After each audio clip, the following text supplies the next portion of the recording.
অনেকে গুড় করে, ময়দা দেয়, এটা দেয়, ওটা দেয়, আমরা ওগুলো কোনো কিচ্ছু দেই না, একদম নিরাপদ জিনিস।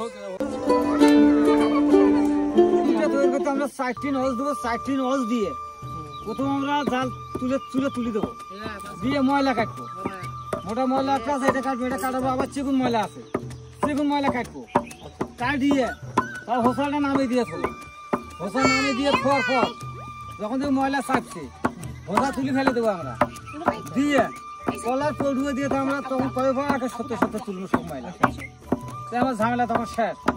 যখন দেখা গেলো কাছে একটু আছে তোলা লাগবে, কাছে নাই আমার গুড় আমার শক্ত হওয়ার শেষ, তখন আমার কালেই গুড় হয়ে গেল। এটা তো একবারে ভেজাল নির্ভেজাল, একটাই নির্ভেজাল, কোনো ভেজাল নেই এখানে সরাসরি। কিন্তু ওই যে রসগুলো মানে আপনার কুচার কাটার পরে ওই মেশিনে, ওইখানে একটা মেশিন আছে, ওই মেশিনে এটা করা হয়, মারাই করা হয়, একটা চেপার পরে সরাসরি জাল করা হয়।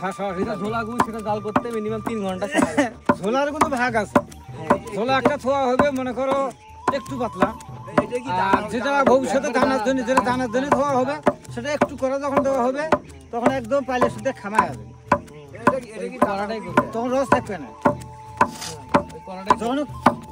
যখন রস থাকবে না, যখন মনে করো থুইলেন 3 দিনের মধ্যে তোমার মনে করো হয়ে গেল দানা, হ্যাঁ 3 দিন বা 4-5 দিনের মধ্যে দানা হয়ে যাবে, তখন তোমার রসটা আস্তে আস্তে শুকিয়ে যাবে, রসটা থাকবে না, তখন এই দানাটা গোলাটা হবে।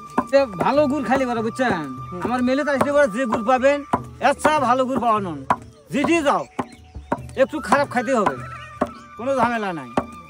অনেকে গুড় করে, ময়দা দেয়, এটা দেয়, ওটা দেয়, আমরা ওগুলো কোনো কিচ্ছু দেই না, একদম নিরাপদ জিনিস। তাহলে পুরা রমজান মাস জুড়ে আমাদের এই চলবে গুড়, চলবে দানাদার গুড় চলবে। আপনারা নিঃসন্দেহে নিঃসংকোচে আমাদের এই প্রিমিয়াম কোয়ালিটির দানা গুড় অর্ডার করতে পারেন।